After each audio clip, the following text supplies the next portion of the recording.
How's it going, everybody? Welcome back to another edition of the Stupid Questions podcast. Today on the pod, we're going to be talking with a legend, Tim Don. He is a retired professional triathlete who did a lot of stuff in the world, from being an Olympian in triathlon to racing Ironmans across the world.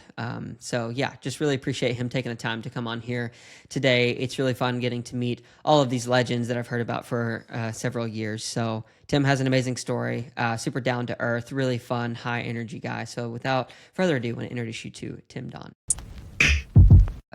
Sweet, man. First off, just want to say thank you so much for making the time. I know you're a busy guy. I don't know all of what you do, so I look forward to hearing some of that, but I know you do a great many things. So for you taking the time for me on this humbly old podcast, I really appreciate it. Oh, no worries, not at all. No, yeah, no worries at all. Go on. Well, I guess first thing I should say is happy late Father's Day. It's Monday, but it's always a fun holiday to get to reach out to a lot of my friends now that I'm in the 30s, and a lot of them are starting to have kids and get to tell them happy Father's Day for the first time. It's kind of fun. Oh, thank you. I had a nice chilled day, so yeah, it was good. My son had a swim meet, so I sat for about 5 hours in a swimming pool, Okay, and nice. then we have a thing in the UK called DOV, Duke of Edinburgh Award. Okay. So it's well, King Charles now, but when he was Prince Charles, he set this up called the Duke of Edinburgh, was his name, and it was for young children. And they do a bronze, silver, and gold, and it's about I wouldn't say survival. So my daughter's 14, she's doing the bronze. You do it through school, and they went camping for the weekend, but they get dropped off somewhere in a group, and they have to meet these certain points. I think they walked, 6 hours with no Wow. phones, just a map, and then they camp and yeah, do stuff like that. So she was gone for the weekend, so it was nice and chilled at home. Yeah, yeah, that's neat. That's awesome. So let me ask you this question. What does it mean to you to be a father? um, I think now, yeah, I mean, it's just everyday life. It's, wanting to install into my children the kind of, I guess, the values that I have and the values that my parents brought up. Makes you respect, not respect, makes you, be thankful for me anyway, for my parents, what they Hmm. did for me growing up, especially in the world of sport.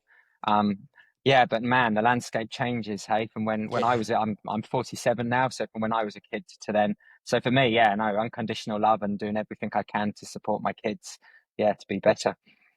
Unconditional love. Has there ever been a point in your term as a father when that unconditional love was hard to give unconditionally? Ah, always the little buggers, aren't they? Let's be honest. We were all kids. Yeah. Yeah, yeah, You yeah. know, when you tell them to go to bed for the umpteenth time when they're growing up. But no, I mean, God, no. I mean, my daughter's 14, my son's 10, so you know, Mm, they say it kind of, not that it's hard, but it kind of never gets easier. The older they get, the bigger they get, the bigger the problem. Different mm, sorts, sure. you know. So we're not at that stage yet. So no, I mean, gosh, no, you do anything for them, right? Yeah. Are you still cool in your kids' eyes, or are they starting to No, transcend beyond that? Yeah. definitely not my daughter. But then sometimes we'll be at a track meet, or and someone will see me and want a selfie and stuff like that, and then she's a bit like, "Oh yeah, that's my dad." That's And dead. Yeah. yeah, I think definitely Hugo, my son. Yeah, we get on. We're really good mates. So yeah, no, that's pretty cool. So yeah, not quite. You know, I do have terrible. Not that I have any, but they like what do they say, dad jokes type things. Yeah. Not that I try and be funny or their jokes at all. Yeah, yeah, that's funny. So tell me about where you grew up. Where did I grow? I grew up in southwest London, Okay. so a place called Hampton, Teddington, Bushy Park, in that area. Um, yeah, it was a very, like, in terms of what I do, it was just like all this, like it was it was kind of like the Silicon Valley of the endurance world. Hmm. So there was a university there called St. Mary's University. And there was a sports agent there called Kim McDonald, and his agency was KIM, Kim International Marketing. Now it's Pace. So now that agency manages Mo and Bolt, and all of those amazing track and field runners. And he got a contract with Puma to there's $1 million deal to bring all of these East African athletes over to Europe, and Hmm. they all descended on this little suburb where I grew up. So I'd be going to school and I'd see the likes of Daniel Coleman, the first guy to go under 8 minutes for 2 miles back Hmm. in the 90s. Um, yeah, I mean, Richard Narurka, who was then he was like the number one marathon runner, British. Sonia O'Sullivan. She's been to many Olympics, won many medals at World Champs in endurance running. My little local triathlon club was called Thames Turbo Evans, and Thames Turbo was the area.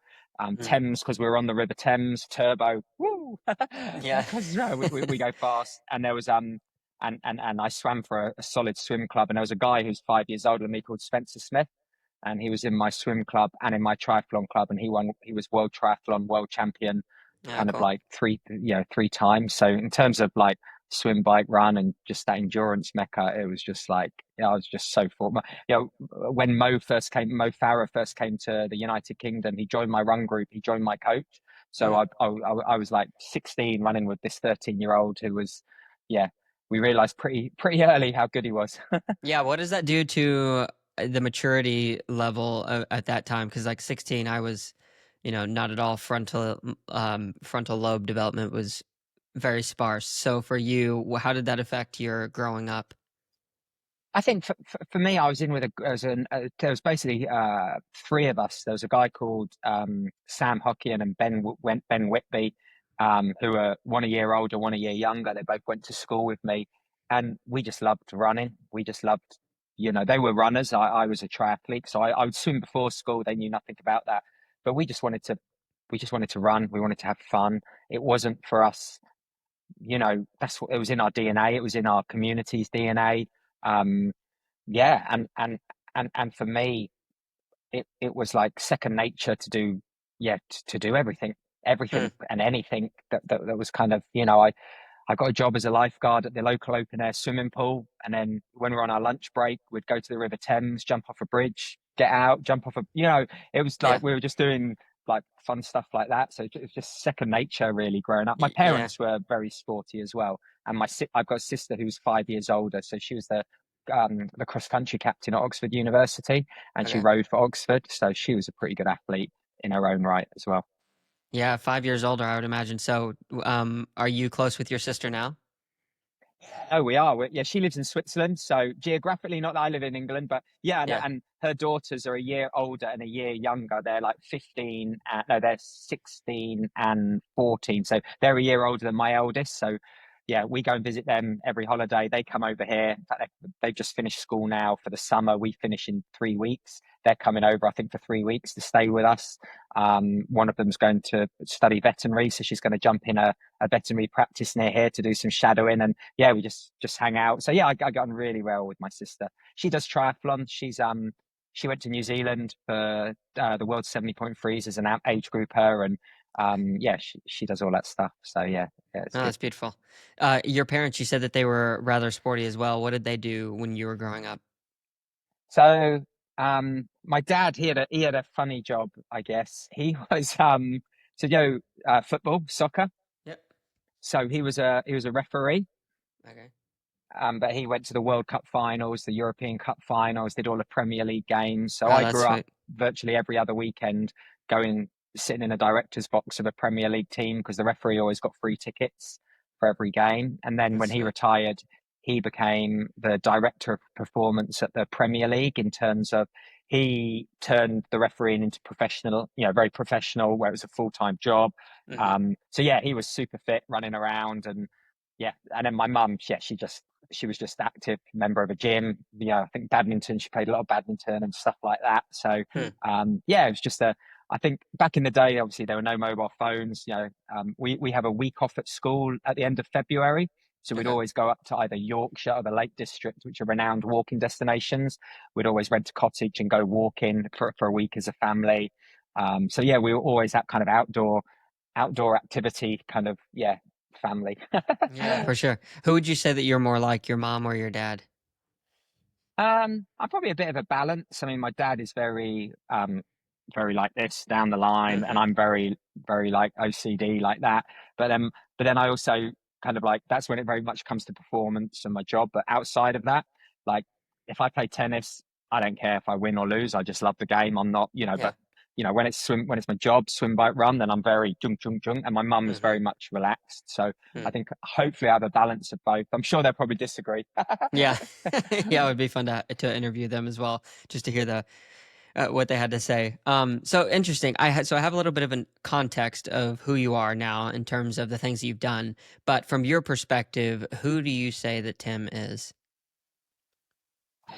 Right now, um, I don't know. I guess someone who's changing because, you do something as long as I've done it from the 90s till about what 3 years ago. That's all I did, swim, bike, run, and I was pretty good at it, I would say. That's people often say, what was the most memorable thing from your career? I would say, well, it's having a career. Not many people can turn pro in Mm, 1997 and then, earn a genuine living every year for it for nearly for 25 years. And now obviously, I've got to pivot. I've got to find new ways to make a living, as well as, bring my family up I've lived all over the world. So I definitely think Tim Don is someone in change. mm. Is that a comfortable thing for you? Do you like that it is that way? Oh, it depends what day of the week it is, right? No, I Yeah. mean, I love certain elements, but there is always that unknown. I think the beauty about triathlon as a professional is that you're very much master of your own destiny. It's kind of like, the harder I trained, the kind of luckier I got in races, which is no coincidence. But Hmm. now there's many moving parts. I might go down a path of doing some commentary, which I've done for a few organizations, and then all of a sudden I don't live in Boulder or I don't live, but there's a lot of it that's outside of your control. And then, you know, I definitely had a great support network through my career. And I'd definitely say you choose that support network. And now I don't get to choose it. And I'm learning that like, when you've got a goal as a professional, it's 24/7. You live, you eat, you breathe it. You don't have the weekends off. You don't log out at 5 p.m. But now it is, if I emails, someone emails me, I'm emailing back. And then I'm like, oh, I just emailed them at like 5:05 on a Friday. They're not going to get back to me till 12 o'clock on a Monday. And Hmm. that's not in my world. That doesn't work Doesn't because compute. sports doesn't work like that, and it is very much, like that. And yeah, so in terms of that, I think a lot, yeah, it's getting used to that kind of that less performance orientated world. Interesting. So, as you have gone through a lot of the experiences and just the general life experience you have from being a professional athlete and even the world before that to where you sit now, and you see a lot of the young athletes coming through these various pipelines trying to make their way in the world, how does that filter what things you do and do not say to them as they grow? I think half of them don't have a clue who I am, to be honest. Most people think I'm an Iron Man, and Hmm. to be fair, I've only done Ironman since 2014 was my first Ironman. Yeah. So, and I'm just so like that was what 11 years ago, and I've been retired for 3 years. So I did short course racing. Um, I mean, yeah, you have to bite your tongue a lot because you don't want to be that old man in the room that says, "When I were a lad, by gum, it was much harder. There were none Hmm. of this, none of that." So a Yorkshire accent, that's what they Yeah. speak like. That's the kind of mentality they have up there. But it's very, yeah. I mean, it's funny because I live near Loughborough, which is the Olympic training centre. It's where Alex is based, Sophie Caldwell, Liv Maffey, British swimming, UK athletics have, it is one of the big Olympic training centres, Adam Peaty. Um, but yeah, the federation have never reached out to me about anything to do with development and I don't mean in a paid role, but kind of like, hey, it's just before world champs. You've been junior world champ, senior world champion, Olympian. Not many Brits have actually been to the Olympics because it's the same people over and over again. So they don't have much experience. I think at this Olympic training center, which is the biggest one, there's only one Olympian that trains there, and that's Alex Yee. Don't get me wrong, he's won a hell of a lot of medals. Cass was based here as well, but she's Yeah. moved. But so yeah, I have to bite my tongue a lot. But no, I just say enjoy the journey. The landscape's changing. When I was younger, it was very much the better you were, the further you would go. But now there's that element of social media and whatnot. So definitely professional sport, small, because we're very much a fringe professional sport. There is more to it than just performance. That much is for sure. Hmm. I'm curious in your perspective, because you have seen in this sport since truly its infancy, only a decade or so, was it born, I guess, before you started to become a professional?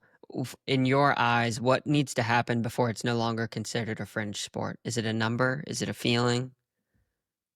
I think it's that acceptance that people talk about it. It's very much in the UK. If I was at an airport, not now, when I was, 5 years ago, if an athlete was at an airport and they had their bike bag and someone says, oh, what do you do? So, I'm a professional triathlete. They would go, oh, have you been to the Olympics? Well, everyone's going to say no because there aren't that many. When you're in America, the same thing happens. First of all, they go, are you in a band? And I'm like, what? And Yeah. they're like, no, it's not a Is that a drum kit. I'm tuba? like, what the heck? Yeah. Yeah. Yeah, totally. And then I'm like, no, I do triathlon. And they go, hey, have you been to Hawaii? So no matter what you do, they're asking you two questions. Have you been to the biggest race in the world, the Olympics, and probably the second biggest race in the world, Hawaii? That is our sport to everyone. And that's the cycle we need to break. T100, the hell of a try-in. Now we've got this pro series. They're trying. World Triathlon, unfortunately, they're very much in that 4-year cycle. World Triathlon, kind of like they get their funding from the IOC, so they just very much care about that. So you know, it's how do we become not a fringe sport? It's going to take time. I mean, kind of like what the first Olympics were, 1904.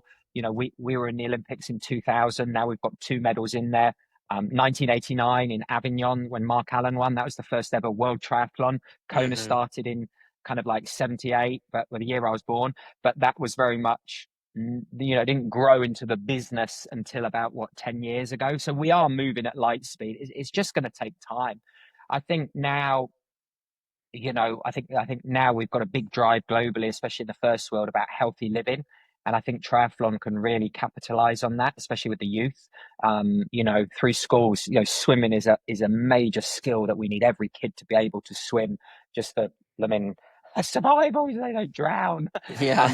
Running, anyone can run. Riding, yes, bikes are getting more expensive, but on the other end, they're also getting a lot cheaper. So, but then again, it's a business now, and in Mm. grassroots, there's not much money to be made. I think, we need to, what's the right word? We need to kind of like, put on a pedestal the Kat Matthews, the Laura Phillips, the Alex Yee, Cassandra Beau Grant, Leo Boger. We need to put these so the younger ones have someone to look at, but at the same time, we need to invest, into that kind of like pipeline of getting out. I know running is having a crazy boom at the moment. With all of these fringe running events and whatnot. It's Hmm. definitely in Europe, and I definitely think triathlon is normally 2 or 3 years behind that. So hopefully we do see that upturn. But yeah, I don't know the magic word. How do you think we can become a mainstream sport?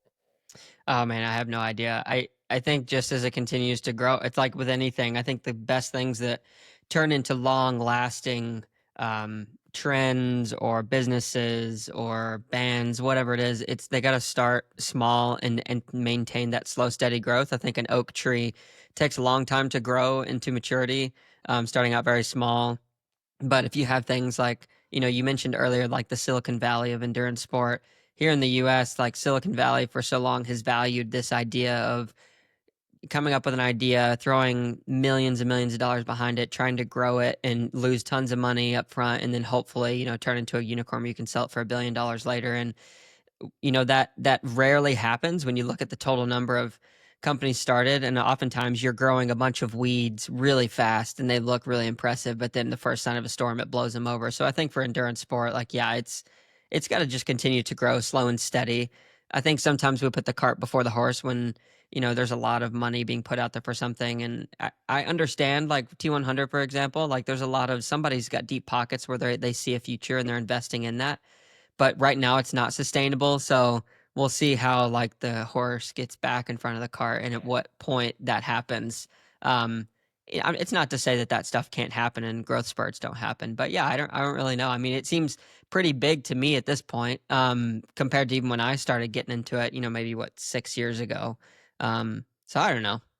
I don't want it to become like a Formula One thing where it's like, it becomes all about the money and just times, because then you lose that community, almost like the religious aspect of what triathlon is. And I don't want it to become like that because I coach I coach as well, and I coach some amateurs, and to them it's their life. And if it was just that kind of Formula One kind of pathway we were taking, then no, I don't think it will go that way, because it's got, as you said, some of the oldest triathlons in the world are not necessarily the big kind of, I don't know, Wildflower, Chicago, the London Hmm. Triathlon, blend. They are the small local swimming pool based triathlons, and there is that strong community. But I think we forget, like, the likes of Sam Renouf, PTO, and Michael Dulce, who's the CEO of SuperTri, that they have investors and they're trying to grow the sport as quickly as Hmm. possible for a return, and that's brilliant. But there's sometimes maybe when you've got World Triathlon, you've got Super Tri, you've got T100, you've got Challenge, you've got Ironman, and it's Hmm. kind of like all these branches. And if they could come to, we're definitely Yeah. we're stronger together, but we've all got different business models and different. They've all got different kind of paymasters. Yeah. Yeah. So yeah. But Yeah. at It'll the be moment, I think it's a hell of a hell. I think it's pretty healthy for professionals anyway. Oh yeah, for sure. There's a lot more opportunity to make a living than there used to not be. I'm curious, going back a little bit to the interpersonal stuff, would you consider yourself a person that operates more from your head or more from your heart? Probably more from my head, I think. Yeah, as I say, I'm very practical. Being a performance all my life, and you know, it's not by chance athletes are good. Especially having the longevity of a career, you definitely have to be smart and calculated. So yeah, I would definitely, yeah, I would say I've made more of my smarter decisions with my head, not my heart, Yeah. in sport. In sport. Yeah. Yeah. What about extroverted versus introverted? Like you seem to be a relatively extroverted person, but is that accurate? No, I don't know. No, I don't think so. I think I'm passionate about triathlon, so you get me talking about triathlon. But in Hmm. terms of, I'm not the kind of guy that's going to walk into a bar or a party and have everyone around me. Oh, that's definitely not me. But yeah, I would say in that social side, I've got some great friends and I really enjoy them. But I'm definitely not.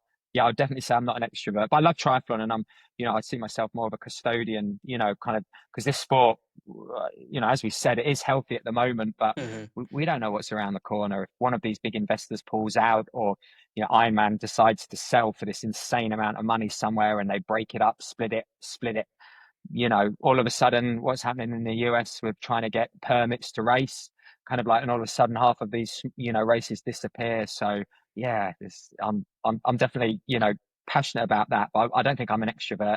Yeah, yeah, yeah.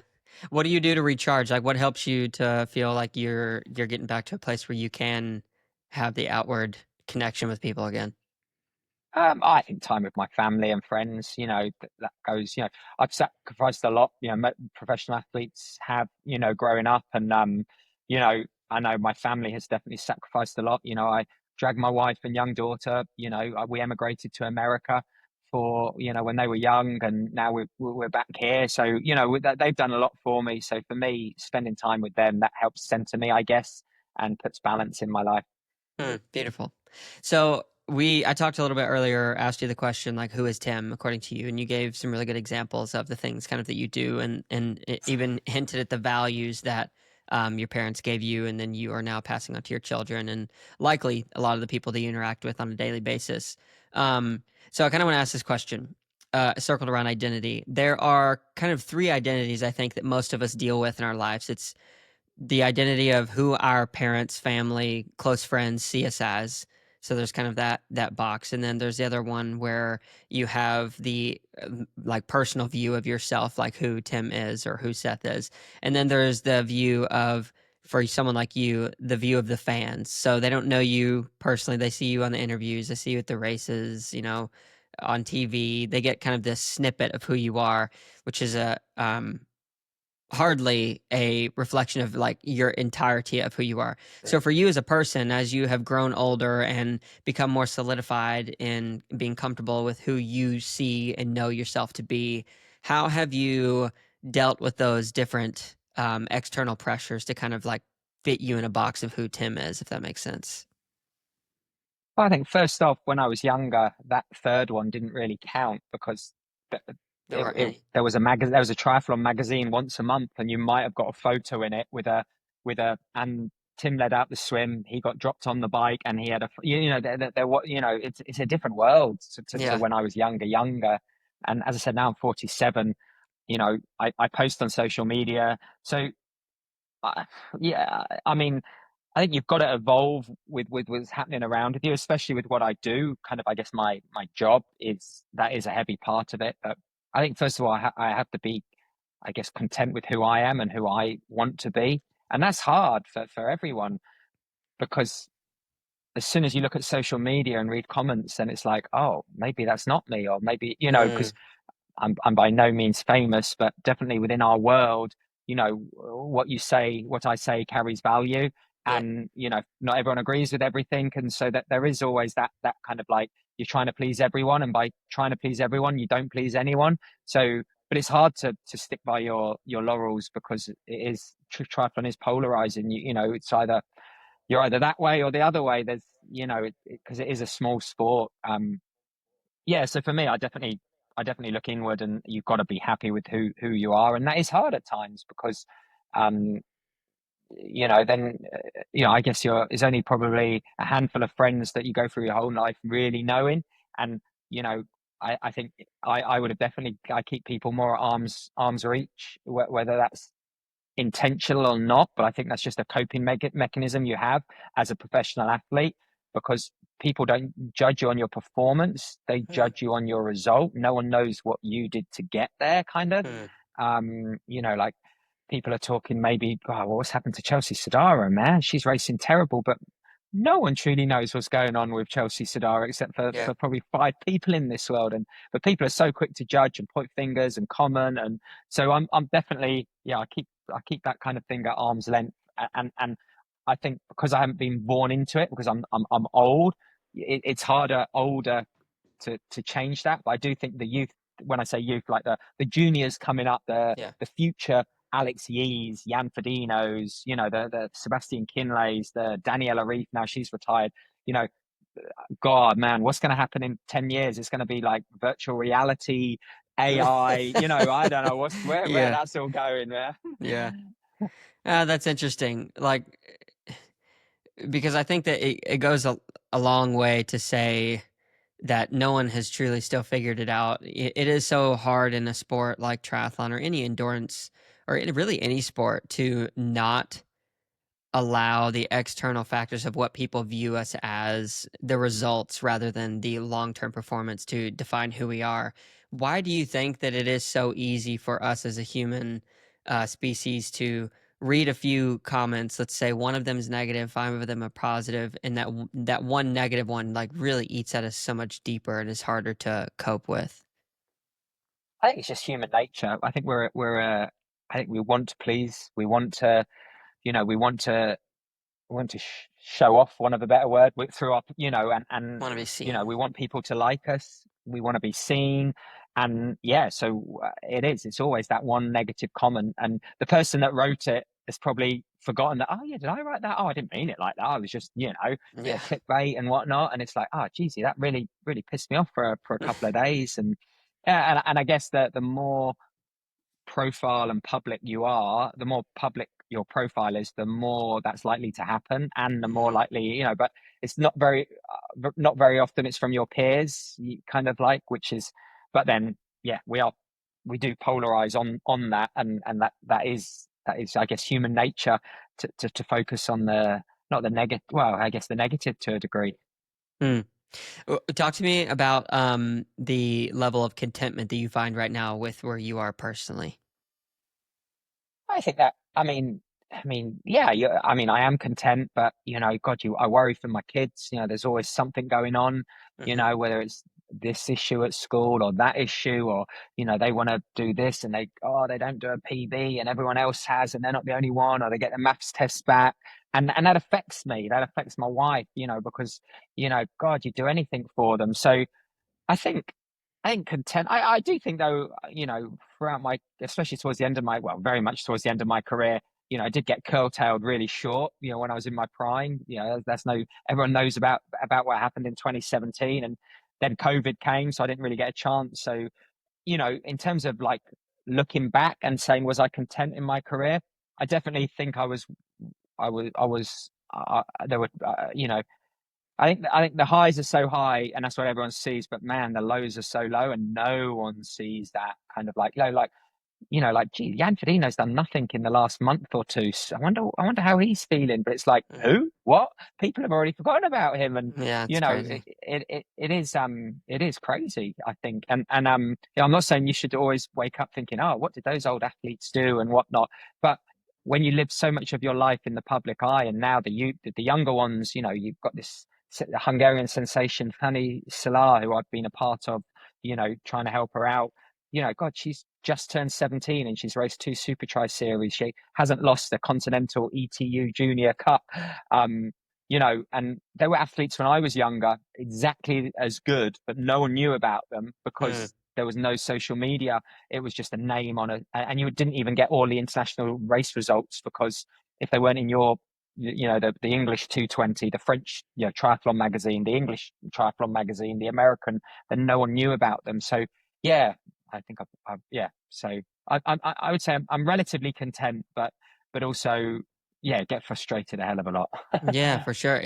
Do you see any level of preparation or training being given to the mental aspect of these younger athletes that are coming up in a world where you can become, a little bit famous, like kind of overnight, especially even within the sport? And that in the years of development, I would imagine that plays a lot of havoc if there's not proper understanding given to what it means to be in the public eye, like what matters, what doesn't, that kind of stuff.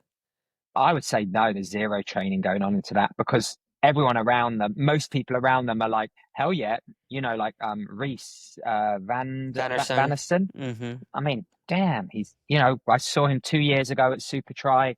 Yeah, raw talent, sub 4 minute mile, and need to work on his swim, project podium, got a great, and everything's all hunky dory now. But when he gets a stress reaction or a stress fracture in his femur, do you know what I mean? It's kind of Mm-hmm. like, oh, well, he was running too much. Oh, well, he got quit Yeah, too good. everybody And I'm like, anecdotally what the throws it on him. fuck? Yeah. Do you know what I mean? It's like you're damn, everyone loves you, and then he's not linear. He's not just gonna podium, Yeah, get hockey a stick bronze forever. medal in LA and then go to, then just go win, win, win. So no, I think it is not a performance program. It is a result. USAT, British Triathlon, German Federation, Deutsche Triathlon. It is. They get funding from the government to win medals, not to develop an athlete to be the best they can, to develop an athlete to win a medal. And in the past, I've definitely experienced it with young athletes in the British system and seen it with athletes from different federations where things have been done wrong to chase that result because that that that was what that was their job. Eggs are Yeah. thrown at wall and hopefully one of them doesn't break. And Yeah, yeah, yeah. young athletes have been pushed. The famous story, Paula Finlay, at London Olympics, how upset she was. She's racing full on crying, etc. Because she had an injury, but the federation said no, no, go, go. It's like, oh, now I'm wiser, but can I affect that? No, because if you say no, no, no, don't do that extra race, don't do that, don't do this, someone else will, and Hmm. then they'll get the spot on the Olympic team and you won't, and it's just like, damn. Yeah. But that's professional sport, kind of, isn't it? I mean, would you rather a quarterback for your team have a 3-year build, or would you rather they hammer the crap out of him so he's freaking throwing Hail Marys or whatever they're called all the time, touchdown Yeah. passes all the Yeah. time? It's human nature to want that and not see beyond that polarizing result and that Hmm. brilliance. Um, so yeah, it's a crazy world. Yeah, it Yeah. is a crazy world, especially in the world of like any of these speed sports where it comes down to a finish line rather than like who can lift the most weight or whatever. It's a matter of milliseconds between total world fame and domination to complete obscurity. The guy who got fourth, who was, a few tenths of a second behind Usain Bolt or whoever else, it's like they're completely forgotten. But I'm wondering, do you think that it could change? Because we both, kind of have this belief, well, that's endurance sport or that's sport in general. That's how things get treated. That's the federation. Do you think that any substantial time, energy, or even money funding would be put behind, or could or should be put behind not only just sports psychology, but just like the pure mental preparation with how to deal with pressure, how to show up to, a swim meet and like ignore the crowd, be in the moment. Like a lot of these key aspects kind of circle back to a happy athlete is a fast athlete, which I truly do believe. But 100%. at the end of the day, they don't say that, nobody cares when they're watching NBC Olympics what kind of mental state those swimmers are. They just want to see them go fast. So it's like, do you think that that could change? Could it? Yes. Will it? Most probably not. But yeah, I mean, that would be, and I think, to a degree, unintentionally, maybe like the T100 and Ironman Pro Series, yeah, having a series, I do think helps that development. But then I grew up one day, one race, you turn up, you live, you win, you either win or you don't. End of. Well, so and that is hard because you get, one shot every year at the world title. Well, now to be the T100 world title, to win Super Tri, it's a series. French Grand Prix is a series. Mm-hmm. All of these professional races, and that is good. Um, but then, like I know coaches in the UK who have coached athletes to junior and under 23 world titles, and then they get put on funding, and then they said you can't coach them anymore. You have to be coached by a federation coach. And is that, just a good junior coach doesn't mean they're a good senior coach, Mm-hmm. but it's kind of like very much forced upon. So, but it's again, because it's a results program. They're in control of it now. They can control every aspect of those athletes going forward. And I don't agree with that at all, but that's the system. Yeah.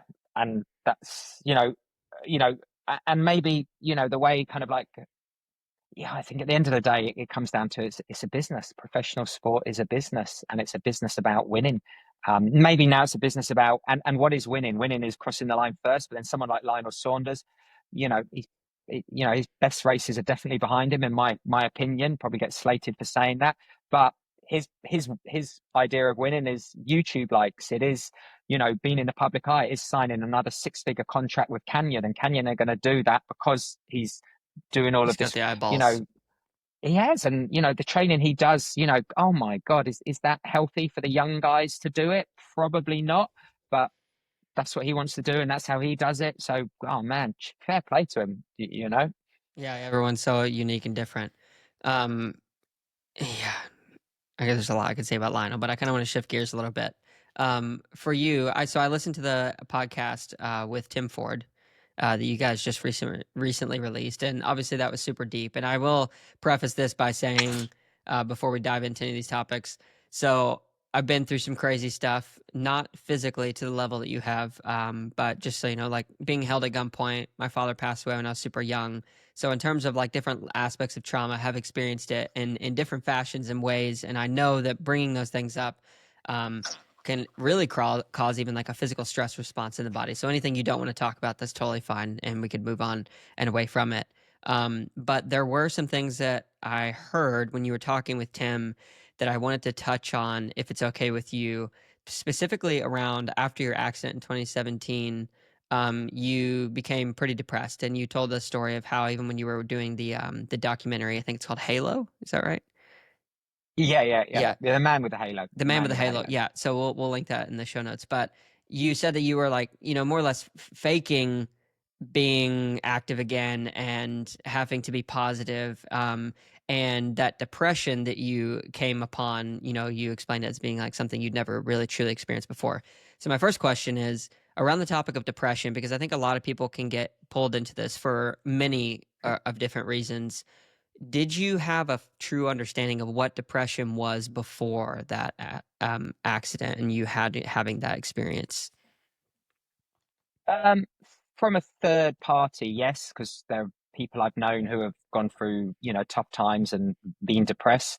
But I think that's how you experience it might be how different is definitely different to how I experience. You're, you know, I think when you're in that when you are in that moment, that is not necessarily exactly kind of, if I cut my finger and you cut your finger, we've cut our fingers, but how depression say manifests in my mind is different to your mind, etc. So you try and help people out who have struggled with various elements of their life. But I think when it happens to you, and I think in the moment there was so much going on that it's just kind of like, well, this is what happens, kind of like, you know so no, I think I don't think before then I truly experienced what it was like to go through something like that, because I guess I was, how old was I then? 38, 39. I was fortunate that my life had been pretty good. Yeah. Yes, you have ups and downs, but not to that deep. Yeah. Yeah. So, and you were going through periods when like you weren't sleeping much. You were very uncomfortable. I couldn't sleep. Jesus Christ, I had these Yeah. screws in my Yeah. head. I sat in a chair. I slept in a chair like this. Did you No, ever physically you couldn't sleep. did you start hallucinating at all, like from just the lack of sleep, like being able to function? I mean, if I lose one day of sleep, I turn into a zombie, and I'm quite a horrible I was person. Oh, I think no, I don't think I hallucinated. I was on, like, I would say for the first 3 weeks, I was genuinely on heavy meds, and not for my neck, not for the pain from the break, but just having like these screws that had to be tightened directly into your to what is it, Ugh, six dude. Newton meters. So yeah, no, um, yeah, no, I definitely didn't hallucinate or anything like that. But again, yeah, I mean, I would sleep because again, I had to sleep upright, and I was living in Boulder, and it's so freaking dry in Boulder. Like when we Hmm. first moved there, we invested into chapsticks, big, because our lips were cracking. Yeah, You blow your nose and your bogey. Yeah, bleeding. it was like, and literally, and I'd get cotton. We call it cotton mouth. So Hmm. because I would sleep upright, and when you sleep like bolt upright, Jaws and I'd dropping. literally get woken up because my mouth was so dry, and Hmm. we had not dehumidifiers. No, we had Humidifiers. humidifiers. Yeah, we tried so many things, and it was just, it was like probably until I could lay down, and then we invested in a hospital bed because it can move, so I could lay at an angle Yeah. with my legs up and whatnot. But until then, yeah, no, I would probably say, I would say for the first, even though I was heavily medicated, for the pain, I really wasn't getting more than 20 minutes at a go, at sleep. And yeah, so yeah, it was pretty hard. And my son then, gosh, so 14, 15, he was only 3. So Mm. yeah, he was, it was pretty hard. Yeah, I can imagine being able to make it through like on a day to day through something like that. I'm curious what kind of just like mental battles were going on internally because I know people who have had to go through any level of like extreme discomfort or pain, or I think of like military stories, like usually there's some kind of anchor that they're holding on to or a semblance of hope or something. Did you have that? Yeah, I mean, for me, it was the reason I chose the Halo is so I could go back to race. And, as I've said all along, when I was in hospital in Kona, until they told me my neck was broken, I took no pain meds because I believed I was going to race. Because I just presumed when I was laying there that I'd broken my collarbone. And when they x-rayed and said it wasn't broken, I was like, well, I might not swim that well, and I probably I won't be fine for the podium. But I was in the best shape, just broken the Ironman world record, just got third at World 70.3s.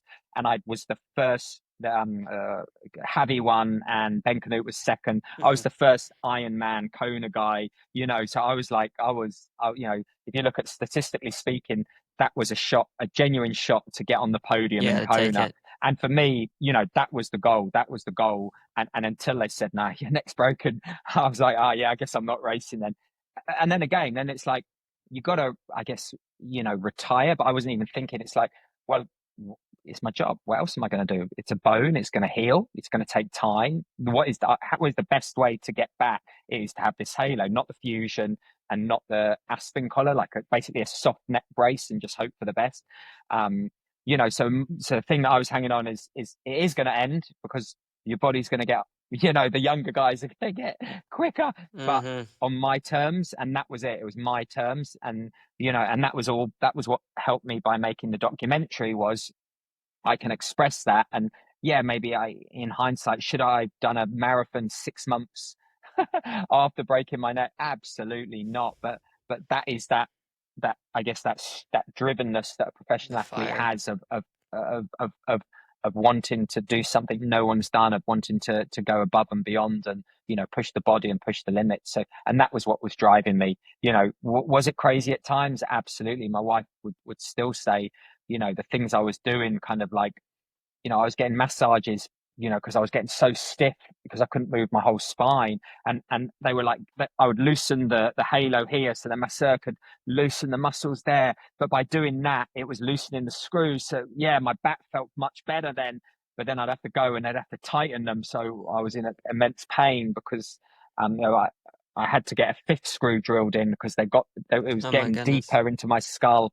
So yeah, you do make, yeah, you are in that, you know, once I got through that initial kind of pain, I think it was, and you know, that I guess loss of not being able to stand on the start line, you know, then it was all hell bent to get back, you know, because that's my identity, that's my whole life, Yeah. you know, that's what, yeah, that's all I've done. Yeah, when did you start to come to the realization of the realities of what your future looked like versus the expectation that you had originally set on yourself? Because like you were at the pinnacle, like you said.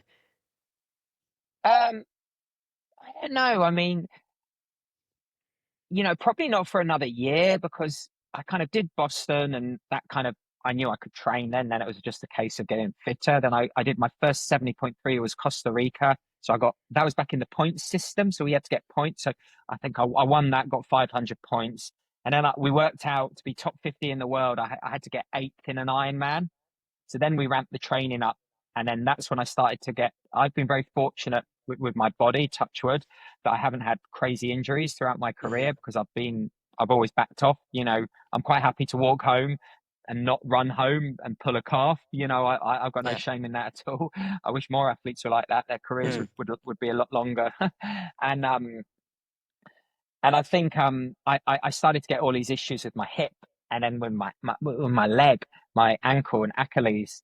And you know, I've run some fast times on the track. I've trained a lot in track spikes back in the day, and I've never had issues like this. And basically, what it was is your head's bloody heavy, and instead of my head being if my head was like that, that extra weight has shifted down the body. Yeah. And Referred. then I realized, A, this isn't good. I need to sort it out. And B, man, I can't just jump out of bed and go for a run anymore because I'm 38, I'm 39. And yeah, so it was a slow realization. And then I went to my first Ironman and I finished ninth and I had to finish eighth. And that Mm. was Hamburg. And there was one more race to go. And that's when Ironman phoned me up and they said, "Oh, we'll give you a start in Kona anyway." And I was like, "Mate, it's too late for that. You should have offered me that start the day I broke my neck and says, we will come, you can come." And they didn't. So then I had to go and do a bloody other Ironman, and that Ironman I couldn't finish because my hip was so sore. So I Mm. wasn't going to Kona, and I was like, well, that's it. I have to find another goal. But I was ranked 51 in the world, and they take the top 50. Or was that 52? And they take 51 because the winner carried over. And basically, one of the athletes, I can't remember who it was. It wasn't Matt Hansen. It was one of the athletes who was ranked ahead of me decided they didn't want to go to Kona. They turned down. So at a certain date, everyone gets an email, fill in the form, you're going to Kona, and basically you get a certain window. And they phoned, or they met, I guess they emailed them and said, "Are you going?" And they said no. So there's a roll down. So it Yeah. rolled down, and I was number one on the roll down. So I did get in. I earned my slot by being first reserve, as opposed to, hey, here's a free card and there's an extra person and whatnot. And I think then I realized I need closure. So I really desperately wanted to go back to Kona, and my preparation was as best as it could have been, but I knew deep down, I knew I couldn't do what I'd done before. My body wasn't the same body, and it certainly, I was old. You Yeah. know, all those years of how, oh, we didn't have super foamy shoes back in the day. Yeah, we didn't have the understanding. We weren't fueling. God, even when I was scientific, my first 70.3, you took two gels on the bike. You know, let alone what Mark and Dave did. You know, back in the 80s. Hmm. So yeah, then I knew, but I still wanted to enjoy it. So you know, I then started to do other things. I found other challenges. I went to the Paralympics as a guide for an athlete. I started to do different races like Patagon Man, and you know, races I'd always wanted to do growing up. So yeah, and that's when I started to start to coach athletes and look into other things. And I love the sport. TV was becoming more popular, especially kind of like YouTube. So I got into the commentary through Super Try and been heavily involved with them. Hmm. So I know just from a little bit of experience that going through anything tough, it takes many years. And I don't think in a lot of cases, like when you grieve the loss of a person, or in your case, really like a piece of you died that day, if we're being like truly blunt, do you feel like that you have worked through that process of just grief and anger and like all of it? No, I mean, do you truly ever get over a life-changing event? You know, they say a pro athlete dies twice. once when they die, and once when, they're told, yeah, but or not told, but the realization of that your whole life work has to end. Mm. It's like cutting off Picasso's hands, or, I don't know, telling Ed Sheeran, I'm not saying I'm Picasso or Ed Sheeran, but Pretty much, you're there. that they can't make music anymore. And it's like, Yeah. what are you going to do? Whether you've got millions or not, what the hell are you going to do for the rest of your life? Kind of, yeah. So, no one prepares you for that. I know on working on the athlete program, which is something to help retired athletes, very much geared towards track and field runners. But obviously Nicholas Spirit is heavily involved with on as well, and she's trying to pave that way for retired athletes. I know there's a university in America. I think is it Dartmouth or Exmouth? At Dartmouth, is there a university There's Dartmouth. Yeah. college? Yeah, Yeah. Dartmouth, and they're doing a course, I think a 3-month course. Have you heard of Rachel Joyce? I haven't. No. Ah, man, she's got podiumed at Kona like 3 times. She's won Roth. She's an amazing woman, an amazing athlete. She Yeah. I'll went on check her that out. course, and that really, and they do like a 3 or 4 month course to help you transition, kind of use your skill set into the business world. Hmm. But no, I mean, yeah, I haven't sought counseling, or sports psychologist, or just a psychologist to help me through that. I think, as I say, those kind of, that wasn't really talked about. It wasn't a thing when you were younger Mm-hmm. in professional sport. Yeah. Now Mental it is health for and all that. sure. And yeah, mental health I'm not saying it didn't exist, did it? You're either, one of a better word, I don't know. You're either Normal or you either crazy. weren't up for you weren't up for the task, or you were up for the task. And if you weren't up for the task, it doesn't matter how close you were. It's like, no, see ya. But now, yeah, we are in a much better world where that the mind is seen as you've got to train it. In I think even in life, being train it to be happy, train it to be successful, whatever success is in your life. Um, Have you considered going and working through some kind of counseling or therapy? um, I don't know. It's not that I considered it or not considered it. I've never really thought about it. I wouldn't know where to start. I wouldn't know. You got to remember, mate. I'm 47. There's a lot to offload. That means it's time. I mean, I'll throw this in there. I'm not comparing my mother to you and just the different types of experiences you are. You're obviously two different people. You're a high performing athlete, have been involved in many different things. But I will say this: my mom, she's a little older than you. She's like 56 or something like that. So after my dad died, like he died in a traumatic way. He took his life, right? So she found him for to be completely frank, like that messed her up for many years. But she held this belief for so long that she like had to be the strength of our family, which was me and my two sisters, and she really was in so many ways. Like I'm very indebted to my mother to be able to have the life that I have because she made so many incredible sacrifices. Like she had no money, but somehow we always had a roof over our head. We always had food to eat. We even went to private schools, and somehow she made all that work. But for so long, it was until literally like 2 years ago when she finally started to realize, like, oh, like my kids are grown, and I can kind of start to turn the camera around a little bit and look at what's going on internally. And she started to go and just seek some therapy for some of the very basic stuff because I think she held a similar mindset. It was like, I got so many things I got to work through, but I think I'm fine. I'm strong. Now, again, I'm not comparing that to you per se, but I would dare to say that if you did unload some of those things, it could only enrich your life in a better way because you already offer so many pieces of wisdom and help, I'm sure, to all these different athletes that you work through. But I wish selfishly that I could view just through some what those sessions would look like because it's such an amazing thing once for me and internally I have so many things that'll be going on inside that I'll be thinking about and kind of talking through in my head, but then when I actually verbalize them to a third party who really they're just asking questions, it ends up like, oh wow, that doesn't make as much sense as I thought it did in my head or something like that. But yeah, coming from a 30-year-old who has 20 years less experience than you do, for whatever it's but worth. I definitely think, and I can see. maybe why your mum did what she did, Yeah.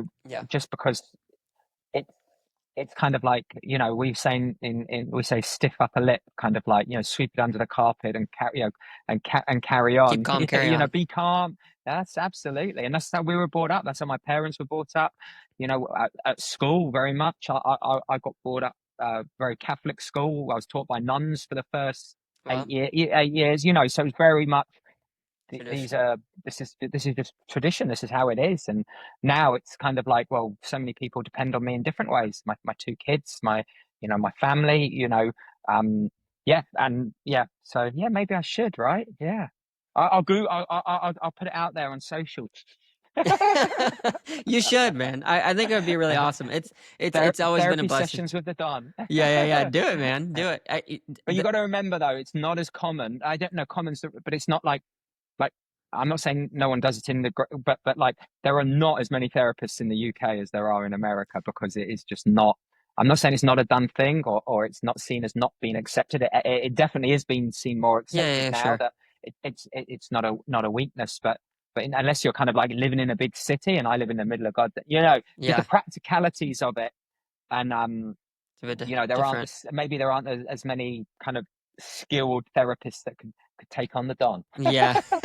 Well, you have to shop around. I'll say that because people threw me into counseling like when I was 16 in the beginning. They're like, "Here, take these crayons and draw a story or draw a picture of what your life is." And I just drew like a big black circle to be facetious. Was like, "Here's my life." Ah. Yeah, But absolutely. it takes a Yeah. lot of kind of shopping around to find the right Oh, person.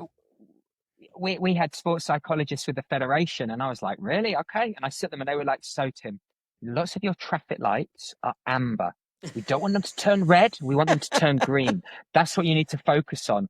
And I'm just like, What are I you don't, talking I don't about? understand that. What the hell? I mean, like, I understand what a traffic light is, but like comparing my life to a traffic light, what the? I don't understand it, man. I'm sorry. It's so And the interesting. federation were like, no, this is brilliant. You've got to see them again. I'm like, sure.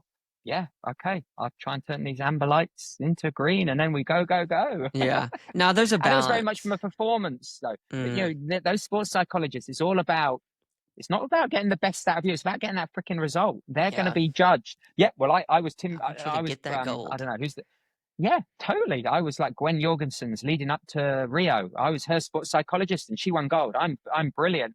And it's like, whoa, but what about her? What about what Mm. she wants in her life? Why did she give up triathlon when she was at the pinnacle and not race a triathlon for so many years? Is that, I'm not throwing a therapist under the bus. I don't even know if she had one. I'm not picking on Gwen either. So I love Yeah, Gwen, yeah, yeah. amazing athlete. Yeah. But do you know what I mean? No, Like, yeah, it's still a 100%. fucking results thing. Yeah, yeah, yeah. How many people are, yeah. To come into a So I don't know. conversation, yeah, like that, you got to find the right person. And there's a balance too, because a lot of people I think hide behind this facade of, the mental health. Oh, I'm disabled in this way. And it's like, yes, there are very real mental chemical issues that people have, but people can also use that to get whatever they want. And like there is a balance that has to be had where, you can go to therapy, but you still have to, pull yourself It's up a got to little work bit and hard, and choose. Yeah, you got to absolutely. get out the door Yes. and no one's going to Yeah, do yeah, that for you. yeah, Um, yeah. so there's definitely that. But I was going to say something else with the, oh man, what was it? I'm starting to get old now. I get a train of thought and then completely forget it. Um, it'll come to me maybe in a minute. Are you grew up obviously going to a Catholic school. Are you religious or spiritual now? No, my children go to Catholic school. But no, I wouldn't say, I think to a point where it was, I'd go to church twice a week until I was 18, kind of like, so it kind of gets honed into. I'd definitely say it's definitely given me a good balance and Sure. a good moral belief of who I am and how I live. But no, I wouldn't say I'm religious. I don't go to church actively at all on a Yeah. weekly basis. So, um, Do you yeah. believe in God? Um, I guess I believe in a God. Do I believe he died in a cross and rose again? I mean, the older you get, it depends. I don't know. I don't know. I believe in. Is there a divine being out there? What do you reckon?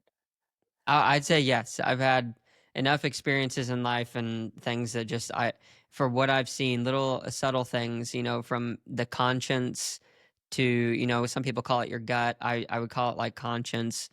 Yeah, there's enough communication that's happened where I've seen it I've gone both ways, down both paths, unfortunately, or fortunately, however you want to see it. But I've seen, my dad. I'll just say this: when my dad was in his best spots, happiest spots, even not even necessarily like easy, like his life wasn't easy, but I would say that when he was reading the Bible and like trying to commune with what I would consider like to be God, um, it brought down the selfishness to a level to where it was harder for him to focus just on himself.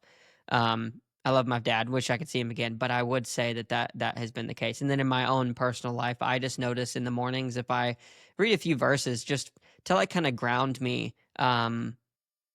to something outside of myself, I treat my wife better. I have noticed that it's easier to have a little more patience or long suffering. So So she's left Bibles everywhere around the house. yeah. I Yeah. love it. Yeah, yeah. But yeah, no, I do. I do believe. Yeah. Yeah. So you mentioned also in the podcast something about your daughter like going through some kind of a hard time, and that really put that into perspective. Is it okay to hear that story? Yeah, yeah. Yeah, I mean, no, we were living in Colorado. She was only 4 at the time, and she kept on getting these headaches. And 4-year-olds apparently don't get headaches, so they tried her an antibiotic, this, that, the other. And in the end, they said we don't like to do it, but we're going to give her an MRI of her brain because they have to put her to sleep because 4-year-olds ain't going to lay Yeah, they ain't still gonna like stay this. still. And no, and unfortunately, they found a cyst that had ruptured on her brain. Oh my goodness. So yeah, so I was swimming with Dave Scott at FAC. I don't know what it's called now. And my wife phoned me, says, "Oh, you got to come home." And I'm like, "Oh, really? Okay." And then yeah, like within 48 hours, she was having surgery to kind of like they couldn't remove it, but they had to drain it because it was putting pressure on her optic nerve. So Hmm. yeah, I mean, all of a sudden, yeah, this was in 2014, so I think I hadn't lost the race that year. Was that the year? Yeah, yeah. And life's good. We're loving America. We've got great friends. Matilda's found a great preschool, and we're talking about turning a visa into a green card, into to living in America. To kind of like, holy shit, our daughter might die, like, Hmm. or she might have brain damage. What the fuck? So yeah, no, it definitely it kind of like put it all into perspective real quick back then. And then I was able to draw on that. Was it 3 years later, 2017? Yeah. When yeah, this is nothing. When a 4-year-old can go through that kind of like, that where they're drilling holes in her head here and here, and you've got tubes. It's like, yeah, it's the worst thing in the world to see someone you love.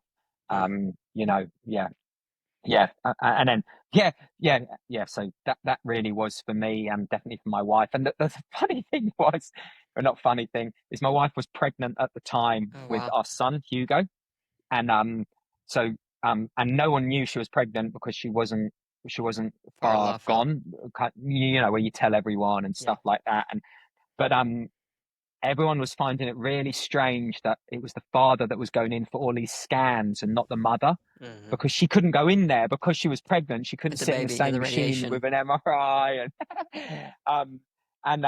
yeah, she was obviously very emotional because of my daughter, but also when you're pregnant, Oh your yeah. hormones are all over the whack, and she decided she really, really, really wanted to have another daughter.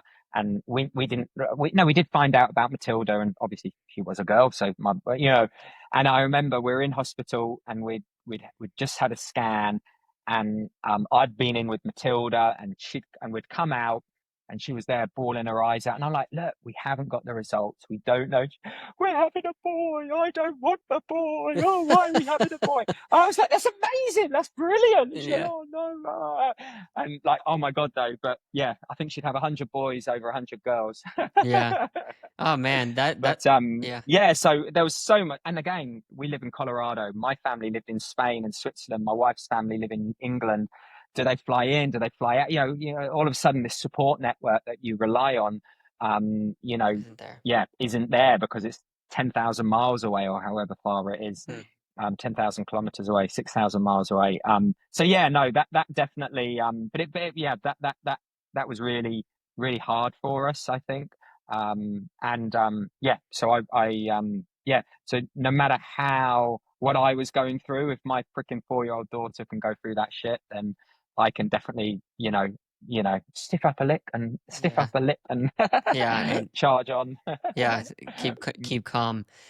Well, I've That's heard it. Yeah. I don't have any children yet. I do want to have kids here before too terribly long. But I do have two through my sister, a niece and nephew, and like the love that I have for them is like I feel like I would die for them, and I don't even have kids yet. Yeah. And I've heard when you have kids, like the level of just what you would do. Like my sister was texting me the other day for her newborn. And she's like, the newborn's like 4 weeks old. She said I would literally fight a bear for this child because Oh, she's like, I'm holding her in my arms and like I'm just crying and thinking like I would do anything for them. So for you going through that with your daughter, having, that experience, you can't control it. So like, was that really hard for you because there's really nothing you could do in that moment? no, literally. I think for people, just for professional athletes or anyone that's successful in a profession, they're very good at it and they are in control of their profession. Yeah, we go to a doctor's surgery. You open your mouth, they look in it and they say you got strep throat, antibiotics. You go, yeah, sure. Hmm. That trust we have in a total stranger with with antibiotics is one thing, but when the doctor comes out and goes, yeah, there's no, yeah, we've got to crack the skull, we've got to go in and do that. It's like, you're like, shit, do I get a second opinion? But say it's different. Do I do a third opinion? Do I do this? Do you do research? And then you're Oh, running Dr. against Hadler, and time. oh my God. And then you're like, oh, there was this, that, the other. And I guess we were fortunate that Denver Children's Hospital is apparently a very renowned, and that they've got some great surgeons there. But I think when people say, are you good at something, my level is, are you the best in the world? Because Yeah. that's my currency, man. Someone asked me if I was a good athlete, I'd say, well, I can hold my own. But I've been the best in the world, but I'm not anymore. So yeah, I'm pretty well. To some people, it's just different, and yeah, so it is terrifying. It really, really, really is, to put the life of your kid in the hands of someone else. But you've got to trust the world that we live in, and the society that we live in, that these people are qualified to do what they say they are, and Hmm.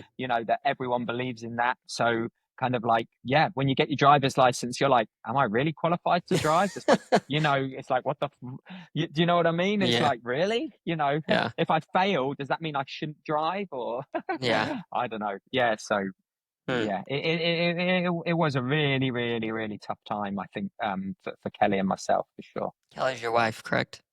Yes, Yeah. yeah, yeah, yeah, yeah. How long have you been married?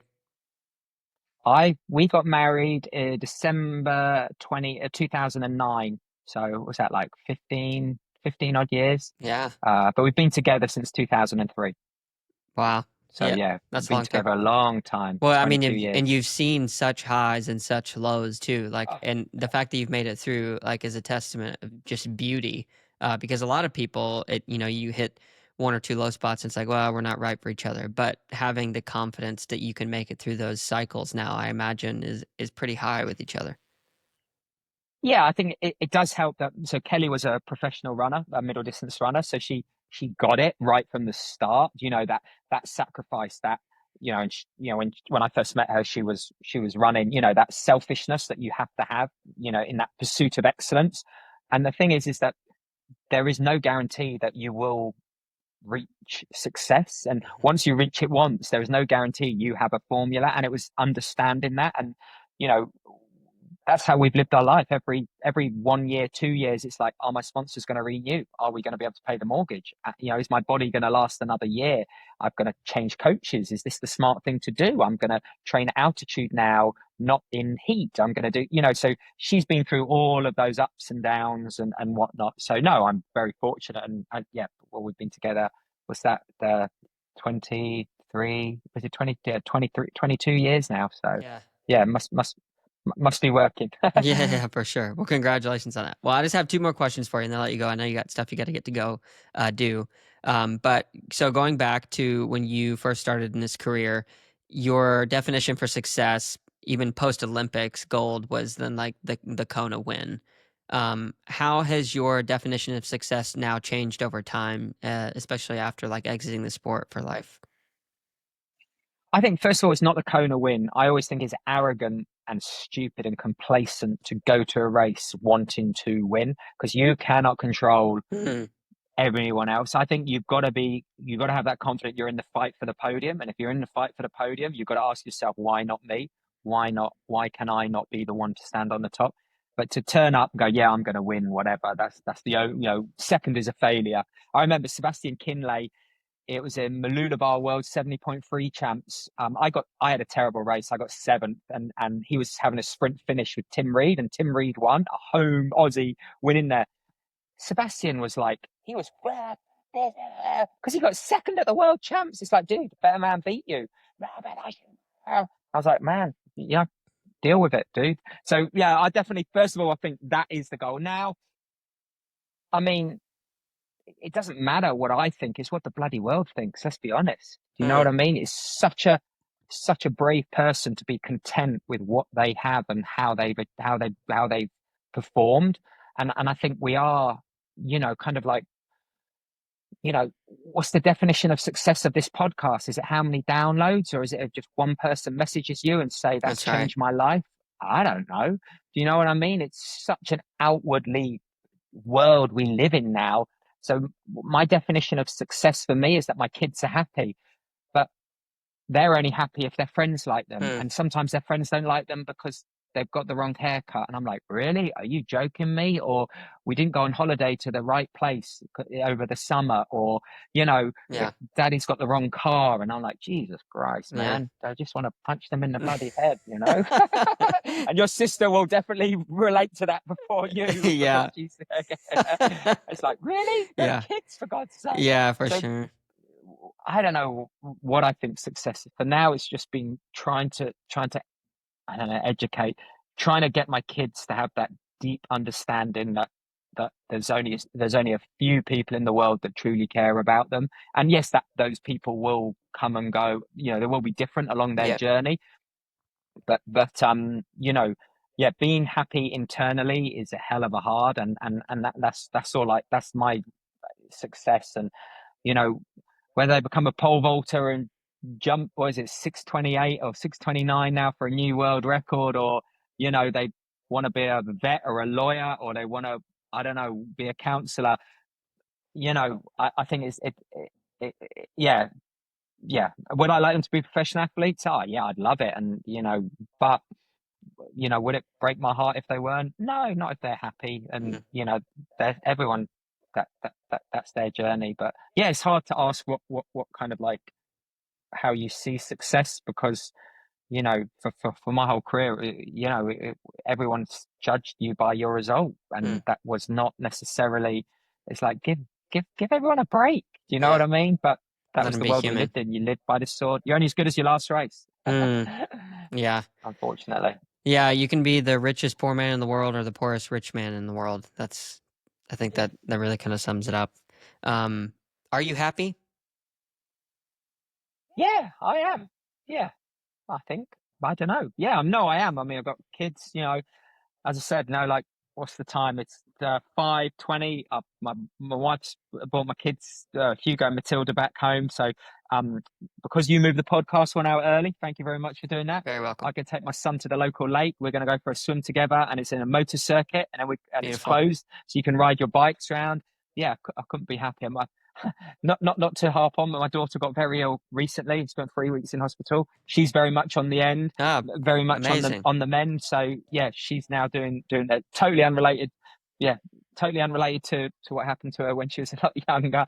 But yeah. So I think my people are happy. My mum's moved in with us because she's just had a knee op. Because I'll send her that clip.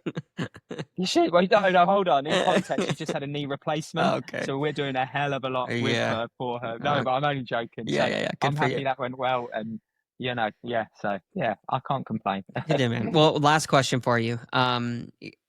For people who are possibly in just like a really dark area right now, like you have been into the deepest depths of depression, what is a piece of advice that you experienced that is true for you that you could give to those people who are wanting to find some light to come out of that?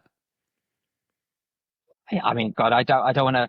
I wouldn't say this is the answer, but I think you touched on it earlier. Is the fact that we can be led to water, but we have to take the drink. You still have to work at it. There's going to be no no magic pill that's going to get you out of those deep, dark days. There's something inside. And I'm not saying you're going to wake up and go from down here to from the Mari Mm-hmm. Trench to the top of Mount Everest, but Take you've a got to step. want it. And you do, you've got to take that first step or a step. And it might be getting out of bed 10 minutes earlier. It might be opening up your window and letting in fresh air. It might be seeking counseling. It might be, I don't know, going for a walk outside, talking to someone, to whether it's family or friends or whatever it is. Unfortunately, it is tough. And yes, you can lean on people a lot more and, and in those times. But I think, unfortunately, yeah, it's got to come from within at some stage.